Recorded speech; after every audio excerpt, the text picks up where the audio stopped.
Here's an update on the sawmill. That's where we are tonight. I put my stakes on. I'm gonna put one of these blocks right here on each and every one of these pieces, cross pieces, so I can pull my stakes out. Went to a local welding shop and they had some of these cool little things. I can pull it out and push it back in and it locks. I drilled a few holes up the pipe so I can adjust my pipe. Put the stop up here so when I pulled the pin it can fall all the way down. And whenever it falls all the way down, my blade will go over top of it about a 1/4 inch. Here's my saw. The way I got everything set up. It's got a 2,500 pound winch up there. That's my roller to the gear reduction for my lift. See how my cable's up there. And I went down here and got a all thread eyelet. It's threaded all the way up to about a 1/4 inch, 1/2 inch from the end, all the way down through the bottom.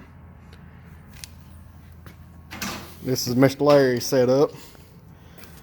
The pillar block bearing with the I put a washer behind it to shim it out to get the true roll of the guide for the blade.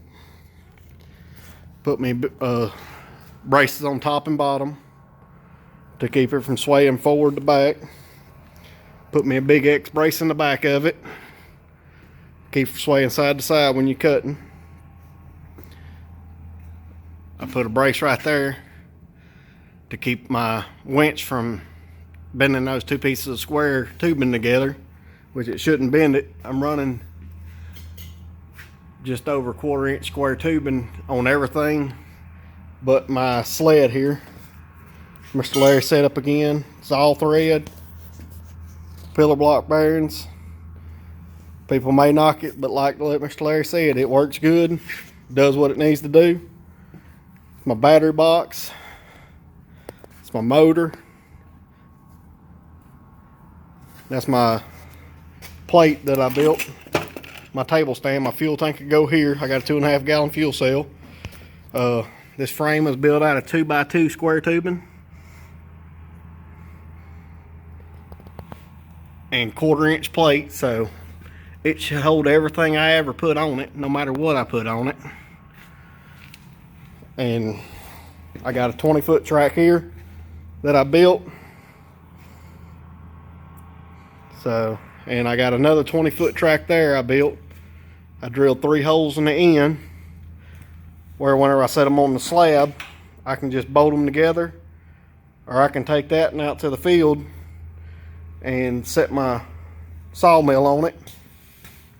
I put a piece of 1/4 inch by 1/8 angle here, and my square tubing is 3x3 by 1/4 inch. Then I got a little crazy on the top here. I put a 3x1 flat bar across the top of it. So the sawmill runs good. It tracks even. So I know this don't look worth nothing, but this is what I built for my roller guide right here. To set it down on here, and you can loosen this bolt and tighten this bolt, these nuts right here, and it'll allow it to do that. Then there's another one back here that you can do that. I'm gonna drop off of this with the adjustment square tubing come down and into the back of this. I'm gonna weld it to the back of that. So that'll be able to adjust my blade back and forth to level it for my cut.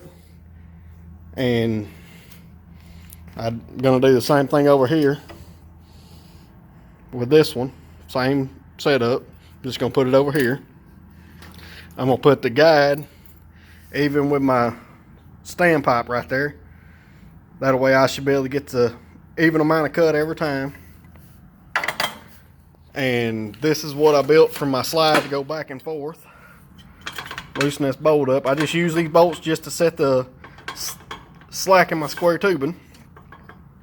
It'll allow it to, you can either make it real tight with no slack, or you can loosen it up and it'll get a little slack to it.